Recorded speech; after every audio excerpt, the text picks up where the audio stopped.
Bonjour à tous. Bon, petite chose déjà, j'avais prévenu quand j'ai créé la chaîne que ce serait vraiment de la publication très sporadique. Bon, voilà, c'est vrai que j'ai pas toujours le temps de le faire, mais bon, j'avais prévenu. Alors aujourd'hui, je vais parler d'un roman. Ce roman, c'est Le Chant des Innocents d'un auteur italien, Pulici. Je pense qu'on prononce Pulici parce que son nom s'écrit P-U-L-I-X-I. Donc voilà, ce Chant des Innocents, bah moi il m'attirait bien pour tout un tas de raisons. Déjà, je ramène le contexte, on est en plein cœur de l'été, voilà, le mois de juillet s'achève. J'ai un certain nombre de lectures en cours, dont certaines qui sont pas spécialement amusantes, notamment sur la montée du nazisme en Allemagne dans les années 30, de 32 à 34 environ, voilà, pour faire court. Donc je cherchais quelque chose qui me détende un peu, qui me change un petit peu de lecture assez pesante quand même. En écoutant un podcast qui est très focalisé polar, alors que je citerai pas pour le coup parce que je trouve il m'a donné un bien un mauvais conseil. Mais bon, je vais y arriver. L'une des intervenantes de ce podcast citait même abondamment, hein, cet auteur italien. Sa série, c'est les chansons du mal. C'est une série de 6 romans. 6 romans qu'ont pour, on va dire, protagoniste principal, un commissaire de police sur lequel je vais revenir également. Et donc, voilà, il y avait une critique plutôt intéressante.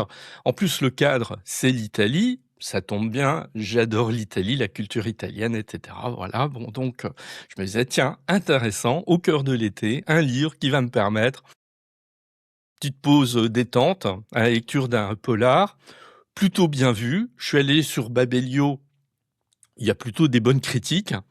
Ce qui m'interpelle quand même sur certaines critiques qu'on peut lire sur Babelio, mais là encore, je vais y revenir.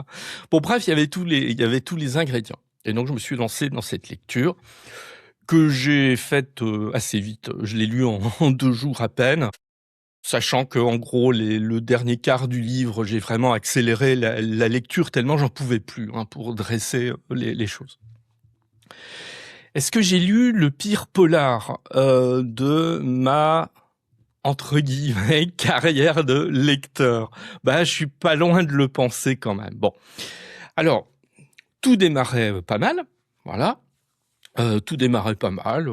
On a une écriture qui est assez efficace. Bon, voilà, c'est pas du style. Même si je voudrais préciser une chose, le style d'un auteur, ça se manifeste pas nécessairement dans une écriture alambiquée, complexe, etc. Voilà, je vais prendre un auteur à dessin, Simenon. Bon, bah Simenon, qui a une écriture simple, voilà, assez simple, mais que moi que je trouve absolument remarquable. Le style de Simenon, il est assez impénétrable parce que derrière sa simplicité, il a l'art de planter un décor, une atmosphère, une psychologie en peu de mots. Ça, j'avoue que là-dessus, j'ai toujours été fasciné par l'écriture de Simenon. Bon, là, avec Pulici, on a une écriture qui est relativement simple. Cela dit, je me suis interrogé quand même à un moment donné sur la traduction. Je vais citer une phrase, elle est venue assez vite. Moi, c'est vrai que ce genre de truc me saute rapidement aux yeux, vers la page 20 environ. Voilà la phrase. Il ne portait pas d'alliance, on parle du commissaire, il ne portait pas d'alliance et il lui donnait l'impression d'être une personne seule, mais qui appréciait la solitude. Je vais la relire, la phrase. Il ne portait pas d'alliance et il lui donnait l'impression d'être une personne seule, mais qui appréciait la solitude. Mais bon sang, mais qu'est-ce que c'est que cette phrase, quoi, qui ne veut strictement rien dire, mal rédigée. Enfin bref, alors, il y en a pas eu comme ça, trop des phrases de ce type, mais j'en ai identifié de temps en temps. Et là, on s'interroge. Il y a toujours 3 interrogations à ce niveau-là. Est-ce que c'est l'auteur, voilà, bon, bah, qui a laissé échapper ce genre de phrase? Est-ce que c'est le traducteur? Pourquoi pas? Et puis là, moi toujours, ça m'interpelle sur une question. Ça a été quoi le travail de relecture de Gail Meister, qui est l'éditeur de ce livre, qui, selon moi, une phrase de ce type ne devrait pas échapper à une relecture attentive. Enfin bon, bref. C'était déjà un élément qui m'a interpellé. Je vais très rapidement le contexte. Alors le contexte, qu'est-ce que c'est? On a une série de crimes qui sont commis, qui sont commis par des adolescents de 13-14 ans environ, et la succession de ces crimes, assez abominables, voilà, mais sans que l'on nous décrive l'abomination des crimes, et là j'aime bien, parce que c'est vrai, moi je suis pas spécialement fan des descriptions gore qui traînent dans certains polars qui rajoutent strictement rien, bon donc on n'a pas ça. Donc on a cette succession de crimes commis par des jeunes adolescents, sans lien a priori les uns avec les autres, mais leur succession dans un laps de temps assez court fait que ça va interpeller certains, dont le commissaire. Donc déjà, j'ai oublié le nom, c'est dire comme le bouquin m'a marqué. Je recherche rapidement dans le livre le nom du commissaire. Et donc le commissaire, c'est le commissaire Strega. Lui, ça l'interpelle, etc. Alors, il y a un contexte également qui est assez intéressant, c'est que le commissaire Strega, il a mis un peu au banc de son service, il a tué l'un de ses coéquipiers, de ses collègues, ce qui est déjà assez étonnant. Et là, on se dit, il a tué un de ses collègues, le gars est pas en tôle, quoi. Quelque part, il y a un truc qui est assez... voilà, il se balade un petit peu comme ça. Bon, bref, comment dire, premier élément qui m'a paru un peu suspect dans la crédibilité quand même. Donc le commissaire Strega s'interroge là-dessus. Alors évidemment, il va être confronté à sa hiérarchie. Bon, les grands classiques du polar, il est en opposition avec sa hiérarchie, etc. Très vite, on se rend compte qu'effectivement, il y a quand même des éléments qui font qu'on va être interpellé par ces crimes commis par des adolescents.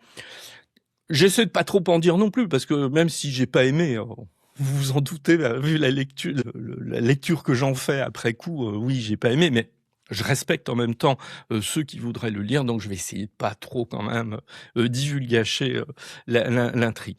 Donc bref, il s'intéresse à ça, on se rend compte que finalement il y a des points communs, et donc il va enquêter.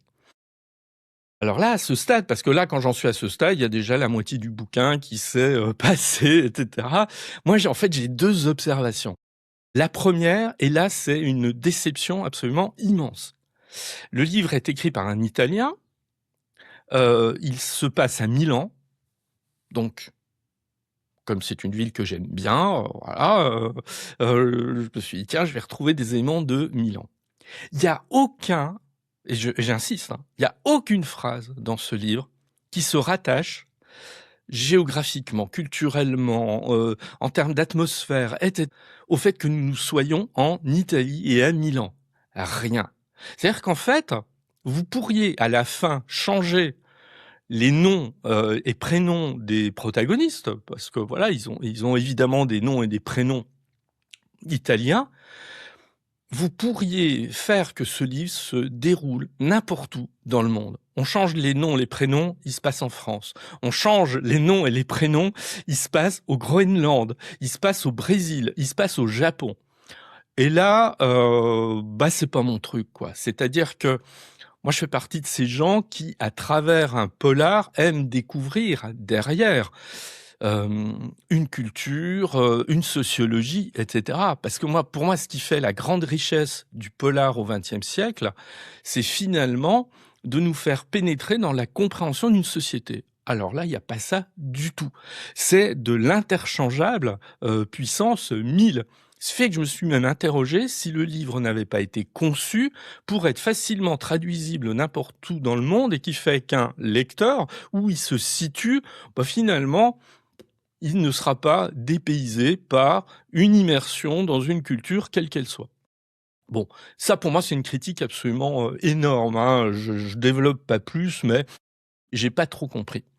Deuxième élément, ce commissaire, alors moi j'avoue que je n'en peux plus de ces flics, détectives et cetera, hem, qui ont, comment dire? Alors déjà, qui sont des amateurs de jazz. Ouais, bon, c'est bon, non, c'est éculé. Je trouve qu'au XXIe siècle, écrire encore des romans, policiers avec, des policiers, des voilà, des détectives et cetera, qui, se mettent un disque de jazz en rentrant le soir, du Coltrane. Non mais, voilà, trop lu ce genre de choses.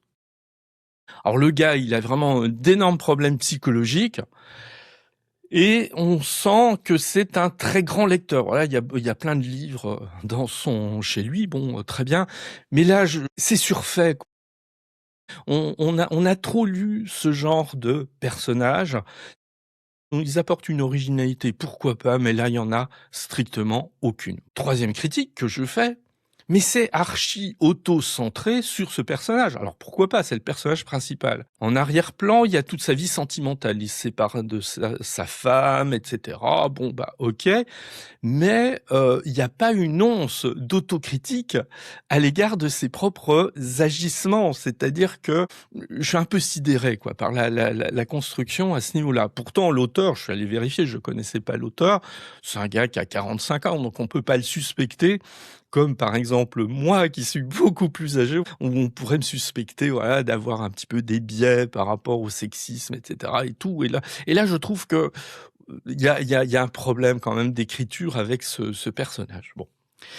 L'intrigue avance, voilà, mais l'intrigue, en fait, c'est cousu de fil blanc, c'est attendu, heu, en fait, c'est nul, quoi. Voilà, on va le dire parce que alors là, à partir de là, je vais un peu spoiler. Donc si éventuellement vous voulez le lire, ce que je vous déconseille fortement, ce serait une perte de temps, bah, n'écoutez plus, voilà, ne m'écoutez plus à partir de maintenant. En fait, ce qui va relier ces fameux crimes, c'est que les adolescents en question jouent tous à un jeu vidéo.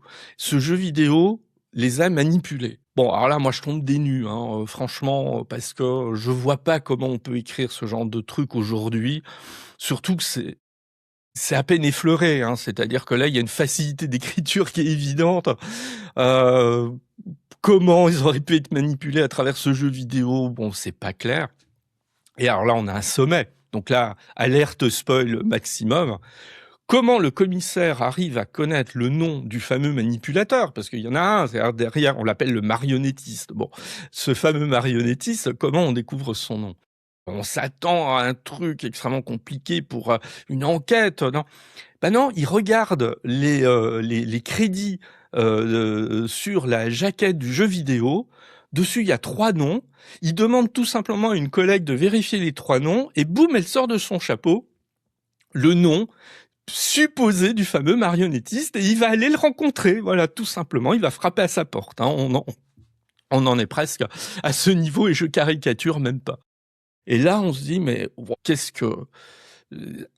c'est pas possible, quoi, d'écrire des choses pareilles.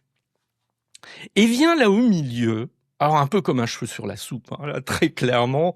Alors on va dire que je suis de parti pris parce que j'ai pas aimé, mais il y a des trucs. Bon, arrive un tueur en série, alors qui a rien à voir hein, avec le truc. Bon, voilà. Alors tueur en série, pareil, très belle femme séduisante, un peu femme fatale, etc., qui va séduire le commissaire, bon, etc. Et cette femme, elle évolue. Alors soi-disant, elle se fait passer pour un carabinier.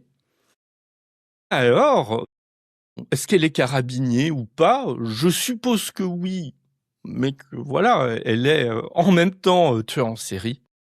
Bah, alors, il y a des facilités d'écriture, absolument, abominables sur la manière dont elle rencontre le commissaire et cetera. Enfin voilà, c'est, trop facile quoi, à un moment donné. Et puis elle, qui participe en fait à l'enquête sur le fameux marionnettiste. Comme quoi, c'est un peu tiré par les cheveux, hein, quand même tout ça. Bah finalement, ce tueur en série qu'elle est échappe à tout ça et à la fin, il y a une espèce de twist puisqu'elle dit à la collègue préférée de notre commissaire, elle lui dit On se reverra sûrement. Ouais, bon, OK, on a compris que dans un 2e roman, cette fameuse tueuse en série reviendra. Et puis, bah, autre spoil, mais là, moi, honnêtement, ce passage-là, je l'ai lu 2 fois pour voir si je lisais pas trop vite et si je m'étais pas planté. Je vous raconte, très rapidement le contexte. Ce commissaire Strega, il est plus qu'en froid avec sa femme puisqu'il a interdit de l'approcher. Sa femme, elle a un nouveau compagnon. Bon, lui, il continue d'être très amoureux d'elle, bon, et cetera. Enfin voilà, on a ça, bien que c'est un peu lourd par moment. Et puis, une fois que l'enquête est résolue, il retourne voir sa femme. Et puis là, il y a une scène, mais si je la lisais, on rigolerait, quoi. C'est-à-dire, il y a un moment donné, donc, elle tend une enveloppe à son ex, voilà, le commissaire. Il ouvre l'enveloppe et qu'est-ce qu'il y a dedans? Ah voilà, une échographie. Elle attend un enfant. Voilà, elle attend un enfant. Alors lui, il s'effondre, et cetera. Elle lui dit que, cet enfant, c'est de son, nouveau compagnon avec qui elle a trompé son mari à l'époque, le commissaire, quand ils étaient encore ensemble. Bon voilà, mais il y a une scène, mais la manière dont c'est décrit et les dialogues, on se croirait dans du très mauvais soap opéra, quoi. C'est vraiment à ce point-là. Donc à la limite, on peut lire le livre pour rigoler, quoi. En fait, à ce niveau-là, je le conseille. Et puis, rebondissement, alors lui, il est effondré, et cetera. Quand elle retourne chez elle et donc retrouver son nouveau compagnon, qui est soi-disant le père de cet enfant qu'elle porte à ce moment-là. Alors là, je suis tombé à la renverse puisque, lui, il lui dit: «Mais pourquoi tu lui as pas dit la vérité?» C'est-à-dire qu'en fait, le père, ce n'est pas son nouveau compagnon, c'est le commissaire. Voilà, on se dit: «Waouh, ça rebondissement», là, c'est du Shakespeare, quoi, quasiment, bah, Shakespeare, pauvre Shakespeare, là, il doit se retourner, dans sa tombe avec l'analogie que je fais. Bon, donc voilà, alors je vais pas en dire plus, hein, parce que je trouve déjà que ma vidéo, elle était assez longue, quand même. Bon, bah, à pas lire, quoi, mais vraiment, c'est mauvais, c'est vraiment mauvais. En plus, je suis pas quelqu'un, voilà, qui descend les bouquins, pour le plaisir, mais là, on est sur un truc alors, moi qui partais, mais vraiment, hein, je me disais: «Ah tiens, ça va être ma série de l'été, je vais lire les 6 romans, de cette, fameuse série Les Chansons du Mal». Bah non, c'est clair, moi je m'arrête là, je peux pas aller plus loin parce que, il y a tellement de choses intéressantes à lire que ça serait vraiment une perte, de temps. Donc bref, le chant des innocents, bah on évite. Bonne journée et à bientôt et bonne lecture.